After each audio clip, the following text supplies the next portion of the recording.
जादुई रसोई। अरे वाह अक्षय, तुम तो बहुत अच्छा खाना बनाते हो। तुमने तो अपनी माँ को भी फेल कर दिया। बस खाना ही बनवा लो इससे, भगवान जाने इस बार परीक्षा में कैसे नंबर लाएगा ये लड़का। अच्छा अक्षय, तुम खाने में क्या क्या बना लेते हो?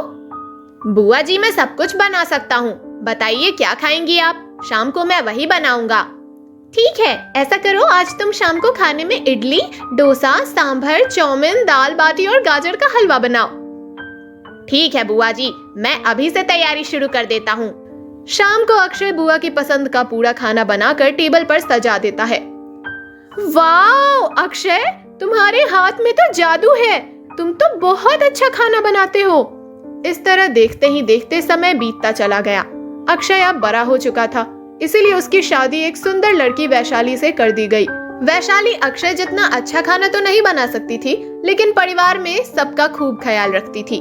शादी के 1 साल बाद वैशाली को एक बेटी हुई। अब तक घर का पूरा खर्च अक्षय के पिताजी चला रहे थे, जिनकी कोरोना से अचानक मौत हो गई। कुछ समय बाद अक्षय की माँ भी चल बसी। घर की पूरी जिम्मेदारी अब अक्षय के कंधों पर थी। अक्षय की अधूरी पढ़ाई के कारण उसे कहीं भी कोई नौकरी नहीं मिली, इसीलिए अब वो किसी की शादी या पार्टी में हलवाई का काम करके थोड़ा बहुत कमाने लगा। समय यूं ही गुजर रहा था। अक्षय की बेटी स्वीटी भी 6 साल की हो गई थी। अक्षय की छोटी सी कमाई के बावजूद परिवार बहुत खुशहाल जिंदगी जी रहा था। लेकिन तभी एक दिन अक्षय का एक्सीडेंट हो गया, जिसके कारण अक्षय के हाथ में फ्रैक्चर हो गया, जिसके कारण उसके हाथ में प्लास्टर चढ़ गया। इसलिए अब वो हलवाई का काम भी नहीं कर पा रहा था। अब परिवार चलाने की जिम्मेदारी वैशाली के ऊपर आ गई थी। घर का किराया ना चुका पाने के कारण मकान मालिक ने उन्हें घर से बाहर निकाल दिया।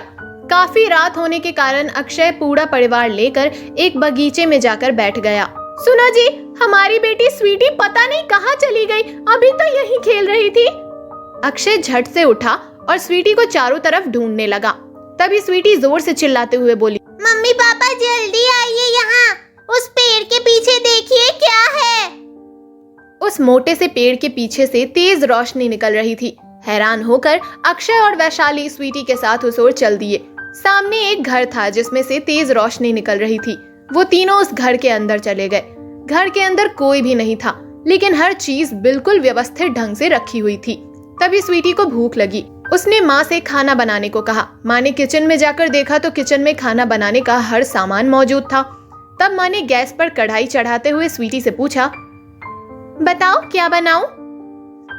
माँ, मुझे पनीर की सब्जी खानी है।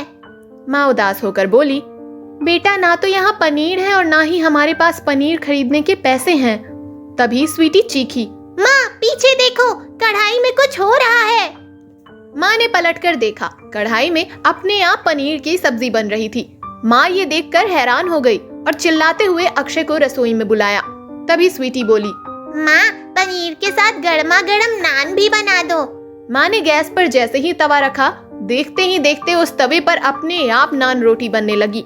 पूरा परिवार आश्चर्य से ये सब कुछ होते हुए देख रहा था। उन्हें अपनी आंखों पर विश्वास ही नहीं हो रहा था। तभी स्वीटी बोली, माँ मुझे लगता है ये एक जादुई रसोई है। इससे जो भी कहो ये रसोई तुरंत वही खाना बना देती है। स्वीटी की इस बात को चेक करने के लिए इस बार अक्षय ने कढ़ाई रखते हुए कहा, मुझे खीर खानी है। देखते ही देखते कढ़ाई में खीर बन गई। ये सब देखकर अक्षय और वैशाली बहुत खुश हुए। उन्हें अपनी समस्या का समाधान जो मिल गया था। उसी वक्त कमरे में एक परी प्रकट हुई और कहने लगी, अक्षय, जब तक तुम पूरी तरह से ठीक नहीं हो जाते, ये जादुई रसोई तुम्हारी मदद करती रहेगी। अब वैशाली जादुई रसोई से बने खाने को पैक करती और अक्षय बाहर जाकर उसे बेच देता। जादुई रसोई की बदौलत अक्षय का बिजनेस चमक गया। कुछ समय के बाद अक्षय के हाथ का फ्रैक्चर बिल्कुल ठीक हो गया। तब उसने परी को हाथ जोड़कर फिर से बुलाकर कहा, अब मेरा हाथ बिल्कुल ठीक हो चुका है और अब मैं खुद से ये सारे पकवान बना सकता हूँ। इसीलिए अब आप अपनी जादुई रसोई की शक्तियों को वापस ले लीजिए। अक्षय की ईमानदारी देखकर परी ने कहा, अक्षय, तुम्हारी ईमानदारी से मैं बहुत खुश हूँ। इसीलिए अब मैं तुम्हें उपहार स्वरूप ये जादुई रसोई हमेशा के लिए भेंट करती हूँ।